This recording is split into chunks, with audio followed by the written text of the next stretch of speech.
अस्सलाम वालेकुम। Team 10 up की तरफ से ये इस कोर्स का लेक्चर 5 का पार्ट 4 है। पेन पेपर पेंसिल पकड़ लें ताकि आप इंपॉर्टेंट पॉइंट्स को नोट डाउन कर सकें। पैटर्न बेस्ड ट्रेडिंग को कंटिन्यू करते हुए अब हम बात करेंगे flag and pen and chart patterns पे।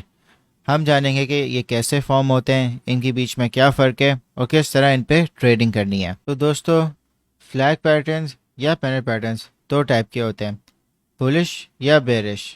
तो सबसे पहले स्टार्ट करते हैं फ्लैग पैटर्न्स की और स्टार्ट करते हैं बुलिश फ्लैग से। तो दोस्तों, स्टार्ट करते हैं बुलिश फ्लैग से। बुलिश फ्लैग में जो प्राइस एक्शन होता है वो अप ट्रेंड में होता है। एक बहुत शार्प अप ट्रेंड होता है जिसमें कंसेक्यूटिव ग्रीन कैंडल्स बन रही होती है।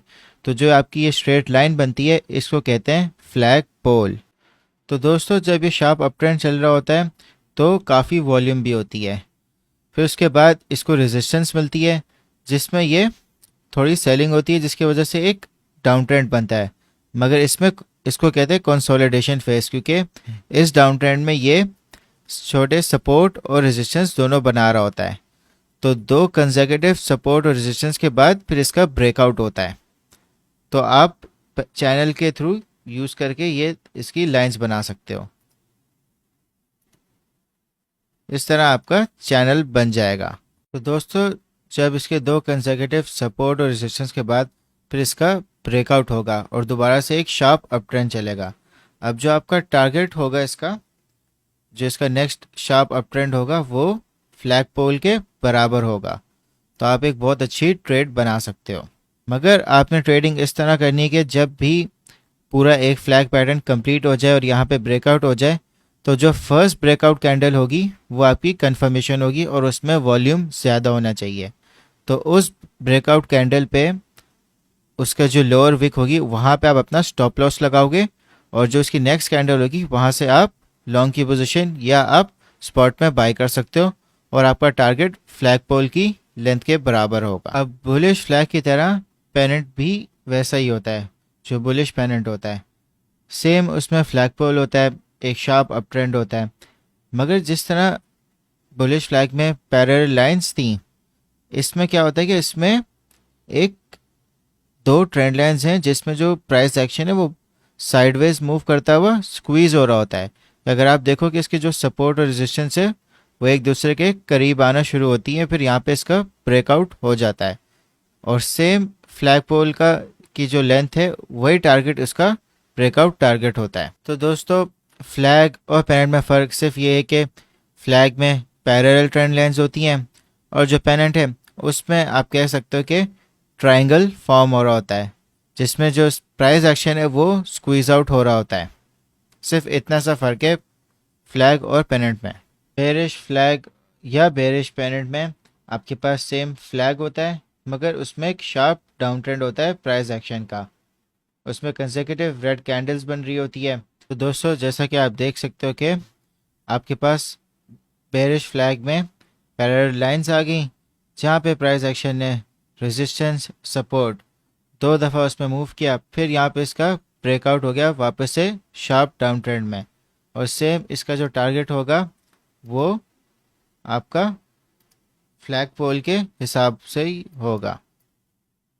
और इसी तरह आपको बेरिश पेनेंट में आपको प्राइस स्क्वीज आउट होती हुई नजर आएगी, दो बार रेजिस्टेंस पे दो बार सपोर्ट पे, फिर इसका वापस से शार्प डाउन ट्रेंड हो जाएगा।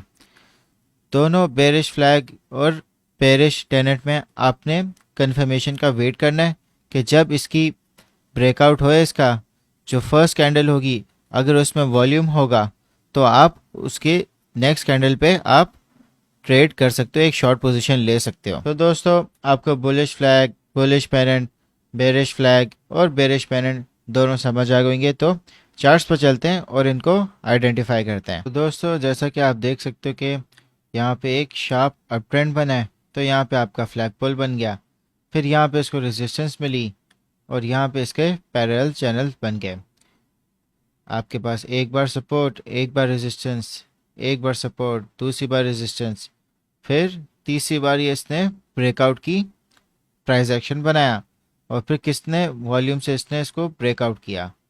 तो जो आपने ट्रेड लेनी थी वो आपने इस इस कैंडल पे लेनी थी, ये जो सेकंड ग्रीन कैंडल बनी है।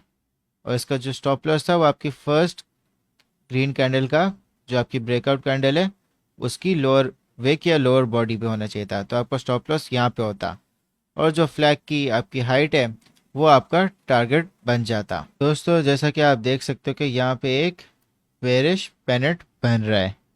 आप देख सकते हो कि यहाँ पे एक शार्प डाउन ट्रेंड चला, फिर यहाँ पे कंसोलिडेशन हुई, फिर ब्रेकआउट हो गया वापस से शार्प डाउन ट्रेंड पे, और जो फ्लैग पोल की हाइट है वो आपके ब्रेकआउट के बाद एग्जैक्टली अपने टारगेट पे लग रही है। तो दोस्तों फ्लैग या पेनेट इनको आइडेंटिफाई करना बहुत आसान होता है। तो जब भी आप इनकी फ्लैग पोल बनाओगे आप सिंपली एक लाइन बना दें प्राइस एक्शन को देखते हुए कि क्या कोई शार्प अप ट्रेंड या डाउन ट्रेंड हो रहा है। और कोई मसला नहीं है कि अगर शार्प डाउन ट्रेंड चल रहा है उसमें कुछ आपकी ग्रीन कैंडल्स भी आ जाए, क्योंकि मार्केट है बाइंग और सेलिंग होती रहती है, मगर आपने ट्रेंड को आइडेंटिफाई करना है और पैटर्न को देखना है कि कहाँ पे उसको रेजिस्टेंस मिले और कहाँ पे उसकी कंसोलिडेशन होए और फिर कहाँ पे उसका वॉल्यूम के साथ ब्रेकआउट हो रहा है। दोस्तों सबसे इम्पोर्टेंट बात यह है कि जब भी फ्लैग पैटर्न बने या पेनेट बने आपने जो अपनी ट्रेड है वो सिर्फ ब्रेकआउट कंफर्मेशन पे लेनी है। और याद रखना कि जब भी ब्रेकआउट कंफर्मेशन आपको मिले तो आप वॉल्यूम के थ्रू उसको लाजमी देखना कि अगर उस ब्रेकआउट में वॉल्यूम ज़्यादा है तो वो एक जेन्युइन ब्रेकआउट है, अगर उसमें वॉल्यूम नहीं है तो वो एक फेक ब्रेकआउट है। तो दोस्तों आप सबके लिए टास्क ये है कि आपने कोई भी दो सिंबल्स पे दो फ्लैग पैटर्न्स बनाने या पेनेट पैटर्न्स बनाने, ये आपकी मर्ज़ी है। तो आप कमेंट सेक्शन में उनको आंसर करना।